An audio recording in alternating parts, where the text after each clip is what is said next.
Well, greetings, Mr. Kolazar's class. Today we're going to start in to the other half of Chapter 7 and 8 called our Advanced Bonding. Also, we're going to be talking as we're going forward about intermolecular forces. Intermolecular forces are going to be known as IMFs. So today we're going to be looking at three of our standards. We're going to apply the octet rule to forming our covalent bonds. We're going to describe the formation of single, double, and triple bonds. And we're going to relate the strength of a covalent bond to its length and bond dissociation energy. We're also going to look at the number of bonds for strength here in just a little bit. So to begin with, atoms want to gain, lose, or share electrons to achieve their full valence, which is a lower potential energy and more stable. So the atoms want to get to their lowest energy level possible, kind of get to that low point on our energy scale as we're going is where the atoms want to be. That's where they're going to be most stable. By gaining, losing, or sharing of electrons that we're going to focus in on here, they can get to that most stable point or full valence. So a covalent bond is formed when two atoms share their valence electrons to get to their octet or 8. Remember, 2 electrons for elements 1 through 5. So octet for everybody else, duet, or 2 electrons for elements 1 through 5 on the periodic table, but most of them want to get to that 8. The resulting collection of atoms is also covalently bonded together is also known as a molecule. So a molecule, covalently bonded atoms. Generally this happens between 2 nonmetals, a nonmetal plus a nonmetal. Example down below, water, H2O is going to be one that we see a lot. Water has one covalent bond to one oxygen to a hydrogen, and then another hydrogen to that same oxygen. Here would be our 2 covalent bonds, sharing of electrons to get to that octet. So we're going to be looking at potential energy diagrams here. Our potential energy diagrams are going to be shown describing when an atom is at its lowest energy level, down there. That's going to be when it's most stable. So it wants to get to that lowest energy level. Now in number 5 in your notes, it's describing the changes in potential energy. So we're going to look at 3 different scenarios. Our first scenario, just put number 1 up there. Number 1 will be here. Atoms are too far apart, are trying to seek each other out to get to a full octet.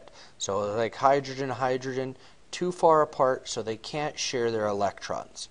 Now as they come closer together, if they get just right distance apart, the hydrogen can share its electron with one hydrogen and the other hydrogen can share an electron back. At this point, that's at lowest potential energy, and this is where the 2 atoms would bond together. Now, if they get too close together,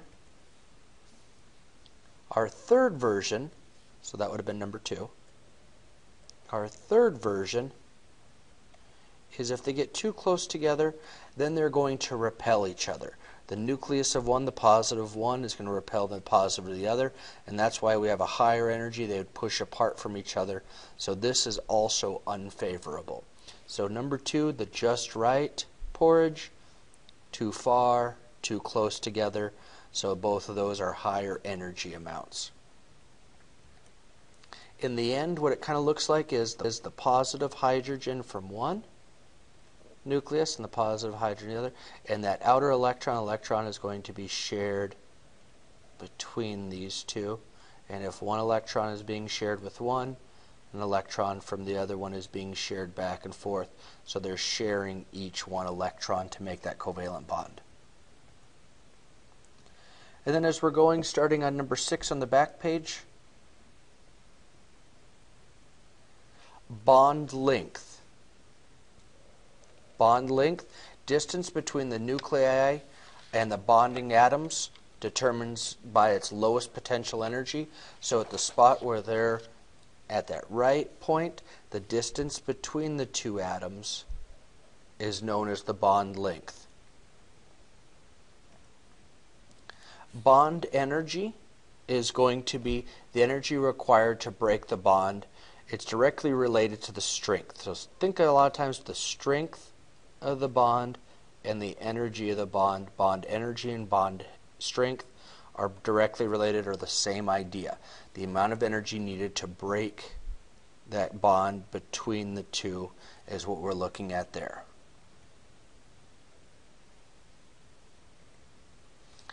So now we're going to look into 3 different types of covalent bonds. First off, 2 fluorine atoms, F2, so 2 fluorine atoms. Just as a quick review, fluorine, group 7, or group 17, 7 outer electrons. And F2, 2 fluorines, each having 7 outer electrons. Darken those up. So fluorine can't give one atom or electron to the other atom because one fluorine would be happy but the other one wouldn't have 8, so wouldn't be happy. So instead fluorine is going to take and share one of its electrons with another. In that sharing of electrons, we're going to pretend like this is kind of like a rope and it's going to pull right together. And we're going to draw a line representing those 2 shared electrons. So one single bond, 2 electrons, one shared from each atom, gets us to make one single bond. Oxygen, O2, oxygen is in group 16, 6 outer electrons. Now oxygen wants 2 electrons. But if one oxygen was to give 2 electrons away, the other oxygen would not be happy.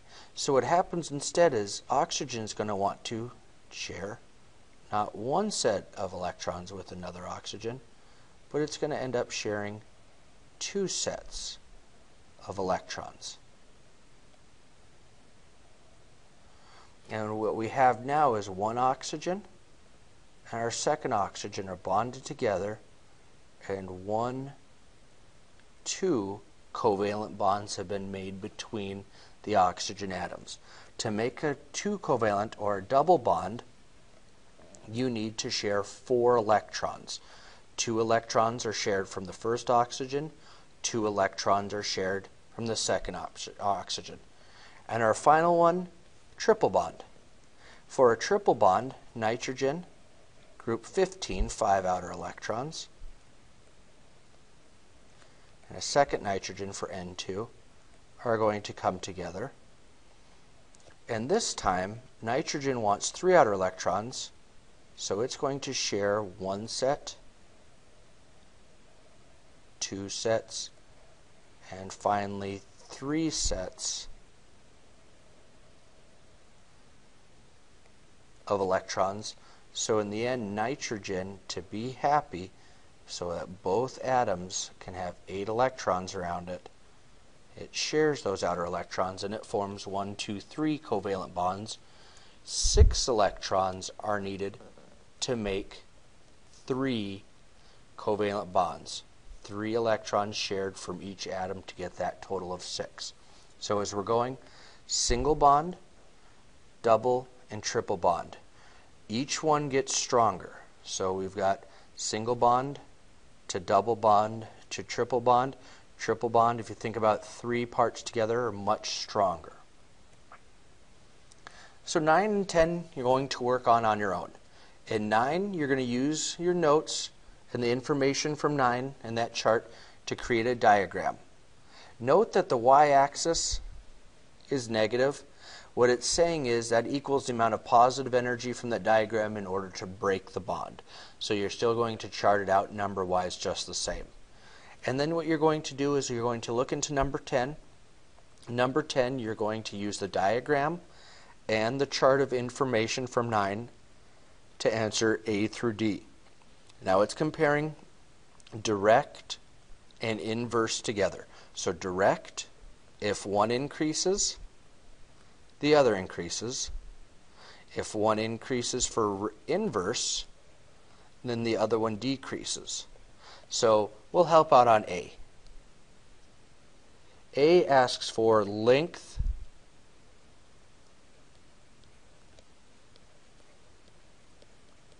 versus the strength.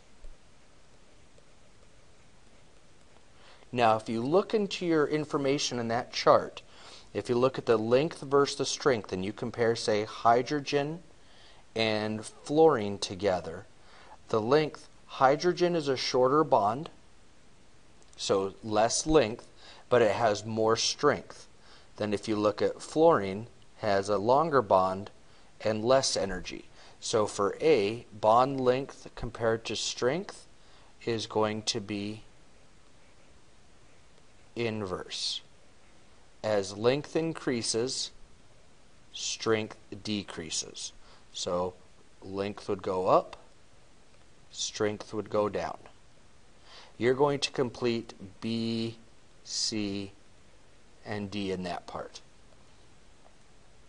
After you've completed those, you can begin working on Worksheet 7. Finish up with a little chemistry, Cat. Do you have any jokes about covalent bonds? Chemistry Cat's reply, do share. Sharing is caring. Safe travels.